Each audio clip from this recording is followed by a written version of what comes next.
who are not able to function normally. So it's essential, the successful expansive learning requires that you start to create an alliance or a network. The expansion has to be also social expansion. As an individual process, it's too risky and dangerous. You become crazy.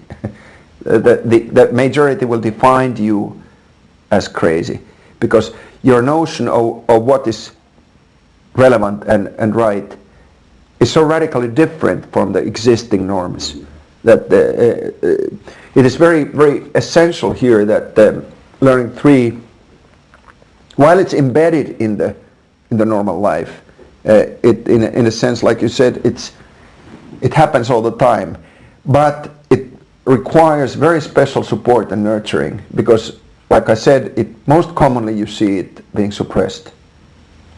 You use the term network, and we've used the term network learning to describe the type of emerging educational system that's developing using new technologies. How do you see activities in education changing in relation to the introduction of network technology? I see a very sort of two-sided phenomenon. On the one hand, you see this radical immersion and inclusion of that you can actually be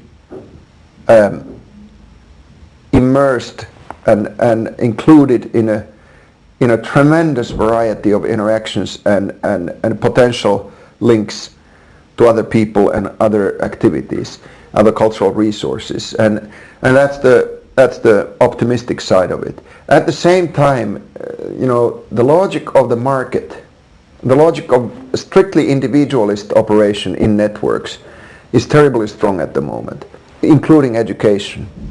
So there's a lot of pressure toward turning network technologies into just a magnified market mechanism, marketplace, where everybody is for him or herself only.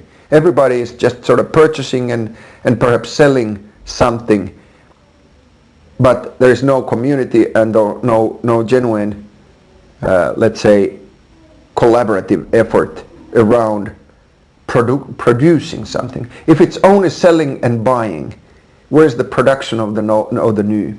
So the risk of these powerful network technologies, I think, is that they tend to commodify, or at least they allow the commodification of knowledge and so on into packages which are bought and sold individually, and to overcome that, or to at least counterbalance that, you need, I think, to pay special attention to issues of creating communities within the networks, so that the nodes of the networks are not just individuals, but also various types of community formations, whether they're virtual communities or actual local communities.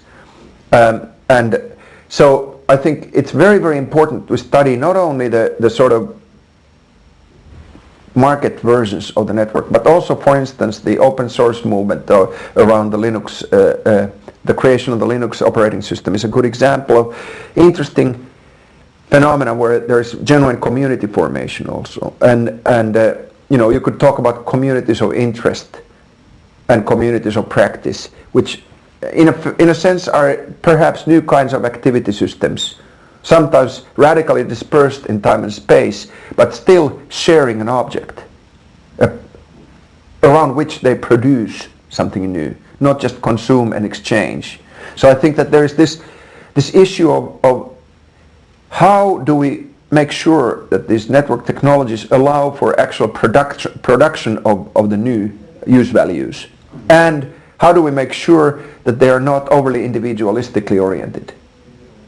So go beyond consumption, go beyond just buying and selling, and go beyond the nodes being defined only as individuals. Those are the challenges, and I think it's a very, very exciting field in that sense. If we gave a time frame to that, what would you see as the major issues in network learning that might emerge over the next 2 or 3 years?